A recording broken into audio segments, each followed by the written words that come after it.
Hello everyone. Well, as you can see, I'm standing here with Joe Reynolds, one of the brewers and cellarman of the Southern Tier Brewery, and he's going to be kind enough to give me a few moments of his time to ask him some questions about the whole brew process, what they do, what he does, and things like that. So, Joe, I just want to first say thank you for giving a few moments of your time. Absolutely. Thank you for coming. Absolutely. I'm just glad to be here. This is like a 6-hour drive for me, so... Oh, yeah. Better get your money, dude. Exactly. So, okay. So, if you don't mind, I've got a few questions here for you. First thing I want to know is, what beer are you making right now? Today we're brewing N.Y Extraordinary Ale, which is classic American pale ale style. We use fresh Willamette hops in the hop bag, so it's got that nice fresh hop aroma. The Willamette's not too strong, it's not too overpowering. Still comes out pretty nice and clean. Excellent. Excellent. I'll be trying that today, I'm sure. Yeah. Second, Southern Tier in the craft beer world, is known for making great big beers that hide the alcohol with a great flavor. What's your secret? I'd say the most important thing in brewing a high gravity, high alcohol beer is having healthy yeast. You don't have good healthy yeast, you're not going to attenuate properly, and that alcohol is just going to taste like rocket fuel. Yep. And a lot of it's also recipe formulation. You got to think about what temperature you're mashing in at. You got to think about the dextrose and the overall balance of that beer. Yeah. If the balance isn't any good, then it's going to overbear everything else. Right. Which leads to my next question. Who comes up with your recipes? Mostly Finn to make. Finn wrote most of the recipes. Sometimes if we're doing something new or trying something new, we'll get off the wall. Paul Kane, who's been here for, I think, since the very beginning. He'll come up with some recipes. Kind of like a collaborative effort. Excellent. Between Paul and Finn. And I got a chance to meet Paul at the Tap Beer Festival. What shocked me more than anything was how young he was. Because usually head brewers are, in their 40s. So no, he's been brewing for 7 or 8 years, and he's been here since the inception. So I'll learn firsthand on the job. Absolutely. So let's talk a little about what you do. You said you were a brewer, and now you're a beer. What did you say it was? Cellarman. A cellarman. Okay, what is that? Well, I started out as a brewer when I first got hired a couple months ago. I graduated from the American Brewers Guild, so that's where I got a lot of intellectual knowledge, but I needed some first, on-hand experience working in an actual brewery.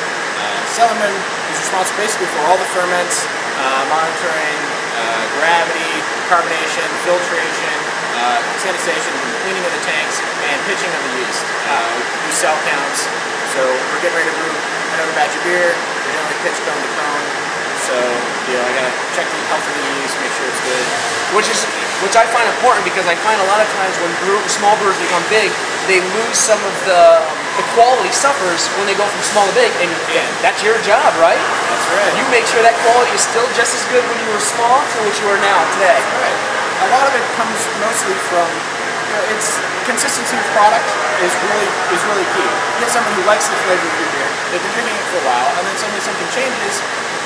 They're not going to be drinking your beer anymore. They're going to go and move on to something else. Absolutely. Do you have anything new coming up, and what is it, and what can we expect? Oh, absolutely. Cuvée 3. It's the third in our Cuvée series of, again, another high gravity big beer. Sure. It's probably going to be right about 12% alcohol. It's brewed with Saison yeast and ale yeast. It's pretty strong, and it's also aged with American and French oak, so it's a really unique flavor. That oak really comes through, but it's not overpowering. I filtered it last week, and it should be on shelves pretty soon. Excellent. Just a few more questions I got for you, and these are more like fun questions here. Personal questions about you. All right. What is your favorite Southern Tier beer? Favorite Southern Tier beer is probably 2X. 2X IPA is phenomenal. Maris Otter malt that we use is just very clean and smooth, and really that malt backbone really holds up all the Simcoe hops. And Simcoe is probably my favorite hop. Yeah, favorite hop. That grapefruit tangerine character. It's smooth and crisp, but it's not so insane that you can't have it. You can have a couple of those, and it's not too bad. Yeah, I got a chance to do the 2X IPA like when you guys first made it, and I loved it a lot. And but I have to say my favorite is the Gemini. I love the Gemini. And I see you guys got some bottles, so I'm gonna be picking up a few. Since usually they don't come out to like what, March? Yeah. Yeah. So what is your favorite beer that is not Southern Tier? Probably almost anything from Stone Brewing. I've yet to have a bad Stone product. Or Lagunitas in Petaluma, California. They make their it's Whiskey Tango Foxtrot. That beer is just phenomenal. See, now you're gonna have to make me go and get that one. Oh, give it a shot. If you get any Lagunitas, they make good stuff. I've reviewed quite a few Lagunitas, and my favorite so far is the Hop Stupid. Ah, Hop Stupid, that's a good. Last question for you. If I was to go to your fridge right now, what beer would I find? Let's see, Finn and Max, IPA, Pale, 2X, mostly Southern Tier products. Yeah. I think I still have a couple Guinness kicking around, and Arcadia Ales. I have their IPA and their English style Pale Ale, which is actually pretty nice. It's a little bit different from our American style Pale Ale, in that it's not as aggressively hopped, it's a little bit smoother, a little bit more mild, but it's still a very good beer. Excellent. Well, Joe, that's all the questions I have. Well, hey, I appreciate you taking a few moments of your time. Did you like the interview? That was fabulous. Thanks. Cool. Fun. Excellent. Well, I'm sure I'm going to see you as we're walking around and taking a tour. Oh yeah, I'll be here working. Excellent. And I guess that's basically all I got. So, till next time, Joe, thanks again for giving me a few moments. Cheers. Thanks for watching. Alright, I'm doing a super close-up of the Matt and Finn, but as you can see, it came straight out of the fermenting tank. So, this beer is unfiltered and uncarbonated, so it's like half done. And I'm going to give it a try. It's the Matt and Finn. First thing, it's actually pretty tasty. It's really smooth, but my favorite part about it, I love how good it smells. What does it smell like? I don't even know. Well, give us a try.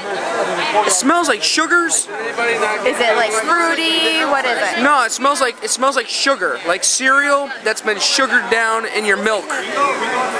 I love the way it's He was telling me this sugar, cereal sugar. That's what it smells like, and it doesn't taste bad. I thought it was gonna be a little grosser, but it's not. Let me see what it looks like.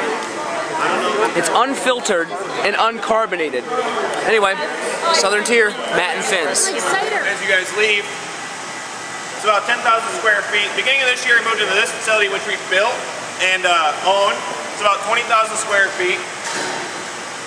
Oh, cool. I got two out there floating around. Okay. Cool. And we moved into this facility beginning of this year. Oh, that's nice. And about July, we realized that this space It's like the back of a cow's butt. builds other things. Character. Character and resentment.